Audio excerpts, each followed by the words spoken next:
যমুনার পানি বেড়ে বিপদসীমার 70 সেন্টিমিটার উপর দিয়ে প্রবাহিত হচ্ছে।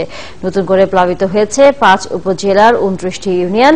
পানিতে ভাসছে 30,000 মানুষ। অন্যদিকে জামালপুরে পানি বিপদসীমার 80 সেন্টিমিটার উপর দিয়ে বইছে।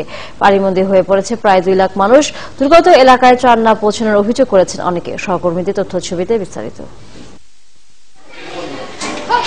কিছুদিন বাদেই পঞ্চম শ্রেণীর সমাপনী পরীক্ষা, অথচ স্কুলে উঠেছে বন্যার পানি। তাই নৌকায় ঝুঁকি নিয়ে স্কুলে যেতে হচ্ছে শিক্ষার্থীদের। সিরাজগঞ্জে বন্ধ করা হয়েছে 145টি প্রাথমিক বিদ্যালয়। সমাপনী পরীক্ষার কারণে কিছু বিদ্যালয়ে শুধু পঞ্চম শ্রেণীর শিক্ষার্থীদের ক্লাস হচ্ছে।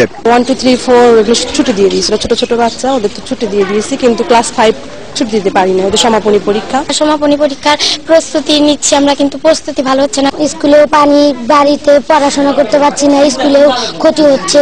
এদিকে সিরাজগঞ্জে যমুনা নদীর পানি 16 সেন্টিমিটার বেড়ে বিপদসীমার 56 সেন্টিমিটার উপর দিয়ে প্রবাহিত হচ্ছে। এতে নতুন করে 5 উপজেলার 29টি ইউনিয়ন প্লাবিত হয়েছে।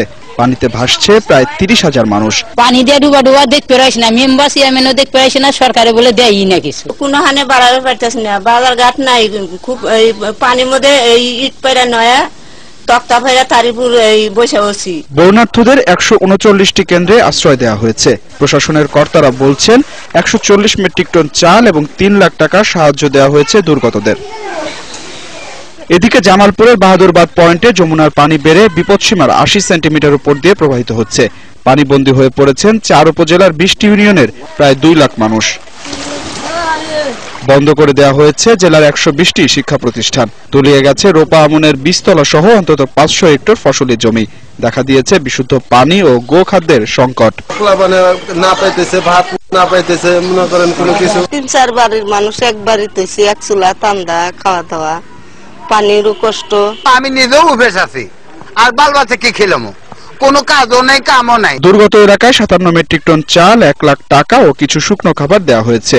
তবে তা প্রয়োজনের তুলনায় একেবারেই কম বলে দাবি ক্ষতিগ্রস্তদের। আদিলুর রহমান, একাত্তর।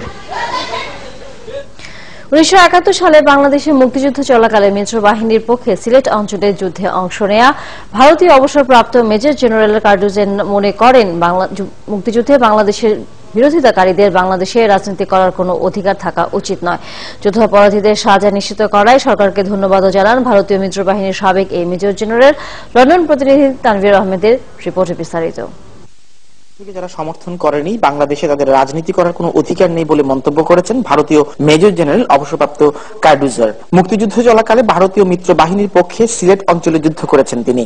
মেজর জেনারেল কার্ডুজার লন্ডন সফরকালে বাংলাদেশ হাই কমিশনের পক্ষ থেকে সংবর্ধনাকালে গণমাধ্যমের সাথে সাক্ষাৎকারে এমন মন্তব্য করেন। We owe the victory and the liberation of Bangladesh not only to the Indian Army and to the Mukti Bahini but also to the people of Bangladesh. Because if one learns and knows about strategy, no country can ever win without the support of its people. The first report gave a very clear picture of how the Pakistani officers and soldiers behaved so badly. It was later watered down and a watered down version was published, but they never punished those people. They were allowed to they felt that time would take place. People will forget. But I don't think the people of Bangladesh will ever forget.